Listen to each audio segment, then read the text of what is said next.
What if I told you there are a bunch of games that are totally worth sticking with until the end? Let's be real, plenty of games start off super fun, but then kind of flop as the story goes on. In this video, I'm going to hook you up with a list of cool games that get even more exciting the longer you play. We've got 10 games to cover here, so let's start this right away. Alright, let's dive in with number 10, Hi-Fi Rush. If you want a new game that totally sticks the landing at the end, this one's a great pick. For most of the game, the story's super chill, fun, and a little all over the place, not too serious. It's mostly just a reason for your character, Chai, to bash some bad guy business types with a guitar. It's still pretty cool though. The game does a lot to make Chai someone you like, but the best part is the funny back and forth chatter, even if the story doesn't dig too deep. Well, not until the very end, like the last few minutes. There's this wild plot twist that throws one surprise after another at you. I'm not going to give it away because it's honestly awesome. Really hits the spot. Just when you think it's wrapping up, boom, another twist, then another, and somehow they make you actually care about this goofy character who's been joking around the whole game. That's pretty amazing. It's the kind of big, bold ending you'd expect from those super serious, heavy games. But it's so cool to see a game that's mostly upbeat and laid back totally nail an ending like this. At number 9, we've got another Crab's Treasure. People have been cracking jokes for a while about how the Souls-like genre is running out of fresh ideas. And honestly, it makes sense when you see how many of these games keep coming out. It's like they're just copying the same game over and over, almost like a big joke. So it's pretty crazy that it took this long for someone to make a game where you play as a crab. Like, finally we got this, and it's a good thing too, because Another Crab's Treasure is one of the coolest games to come out of this whole Souls-like trend. What's awesome is that it's not just a watered-down version of those big From Software games you can finish super quick, and it's not some crazy hard game meant to make a YouTuber lose it. It's right in the middle. The world is super creative, the story keeps you hooked, the gameplay and controls are top-notch, and it all comes together perfectly at the end.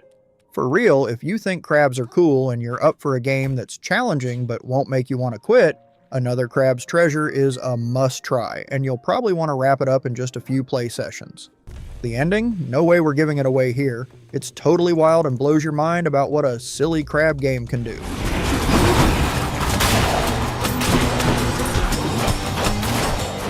Coming in at number 8, and yeah, I've talked about it before, but I gotta give a shout out to Hades.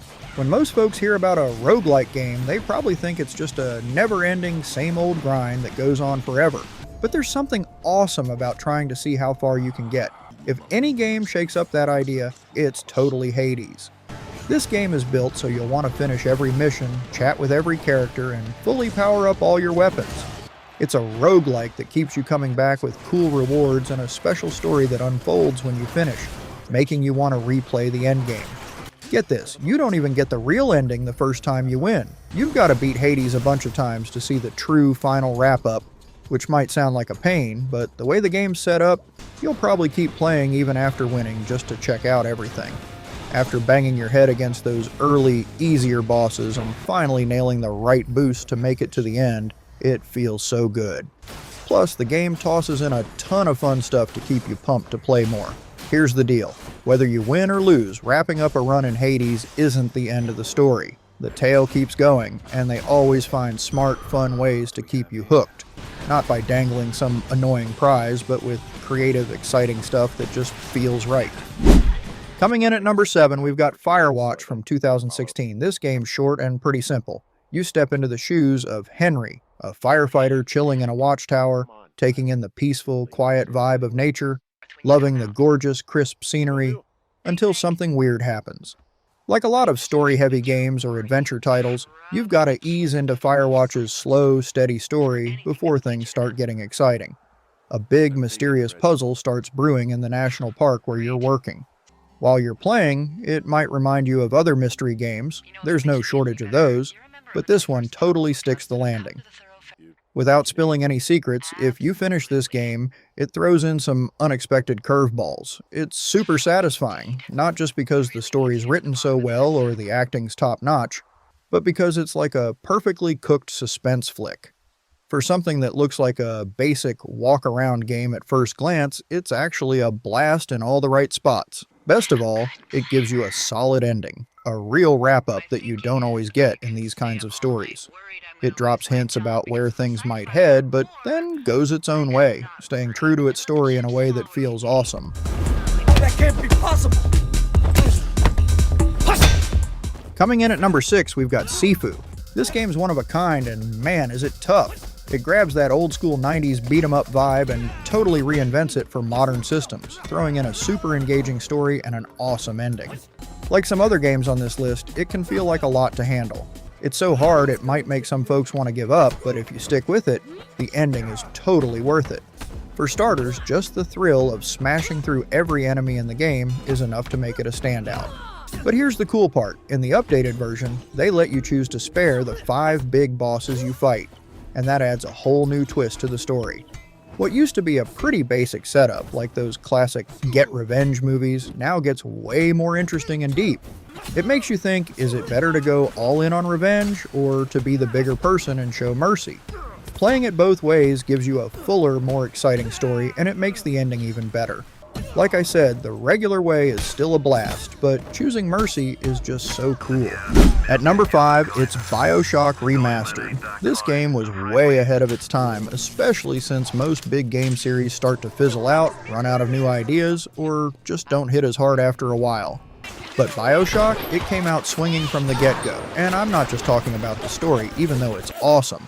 The story takes you to this crazy, made-up world with a 1940s and 1950s feel, with cool, old-school art, buildings, and a tale told through great voice acting and little audio clips you find. The way the whole story is put together is worth shouting out by itself. It's got these wild plot twists you don't see coming, but right from the start, you feel like something's a bit off. Every new part of the game leaves you more puzzled instead of making things clearer, and when the big moment finally lands, it blows your mind in a way most games can't touch. That "would you kindly" part, it's basically famous in gaming, but it's almost like it gives away the ending. Even if you've heard people talk about this twist over the years, playing it yourself is a whole different deal. You gotta finish this game because those moments are way cooler when you experience them, not just hear about them. BioShock's one of those games where the really important story stuff happens after what seems like the main part. They nailed the ending so well, it's like, okay, now what do you even do after that? Next on the list at number 4, it's Nier Automata. If you only play this game once, you're probably missing out big time. One thing us game geeks keep saying about Nier Automata is that you haven't really seen the full deal until you've played it a few times, and there's a good reason for that. Just finishing the story once leaves out a bunch of important stuff. The game doesn't really show you its true colors until you hit your 3rd run through. Now that might sound like a lot of work and it can scare some folks off, but we're saying it's totally worth it. It's not as hard as it seems. You might think you'll have to replay the same thing over and over, but actually each time you play feels different, and it switches up the story in super interesting ways as you go. I'm not going to give away too much here because the way the game keeps surprising you and hiding what's coming next is just so cool. It's deep, it makes you think, and the story is written so smartly. By the end, you've got all 3 characters you can play as, plus this wild layered storyline, and it all comes together in ways that hit you hard and catch you off guard. The basic story is already awesome, but the way the game tells it, that's what makes it special. It's one of the most unique stories in these big-name games, and you've got to play it all the way through to really get it. I know I'm just saying, take my word for it, but for real, take my word for it. Next at number 3, we're talking about Luigi's Mansion 3. This side series was Nintendo's way of letting Luigi step up as the star. Being Mario's brother, he's always kind of stuck in the background, and the game even jokes about that in the newer versions. Back when the first Luigi's Mansion came out on the GameCube in 2001, people loved it for being a short but really fun and clever ghost hunting game, like something out of Ghostbusters. Honestly, it was way ahead of its time. The way it plays still feels great today, especially in Luigi's Mansion 3 from 2019, but you can see why some folks got annoyed or quit at the last boss. Yeah, it's a simple game where you suck up ghosts with a vacuum, but that final boss, King Boo, is no joke.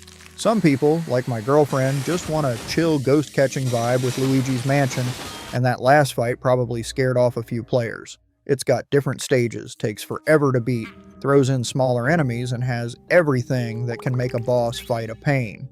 But if you stick with it and bring that never give up Nintendo fan energy, you'll make it to the end, where the mansion's big trick falls apart, and you find out Luigi's spot has been turned into a hotel. Okay, it's a bit of a weird slapped-together hotel, but it's kind of like the old place, like a haunted house with a go-kart track built on it. For me, it's worth it because finishing the story feels so good, especially seeing it all come together. Getting through that tough final fight is totally worth it for that awesome ending.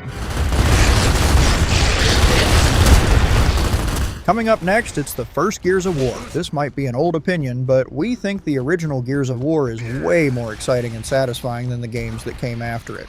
Agree or not, stick with me, because this game's story is clear and pulls you in, showing you this world and hitting you with these creepy monsters called the Locust, who seem to come out of nowhere and just wreck everything. The tensest parts are when these underground tunneling critters pop up and attack soldiers who didn't see them coming. The game makers did a killer job making these things actually scary. Okay, it's not as terrifying as Resident Evil 4, but the Locust are ugly, mean, and super dangerous. As you play, you slowly figure out the Locust didn't just show up. They've been hiding right under everyone's feet. Every level feels a bit nastier, the world gets creepier, and things keep going wrong.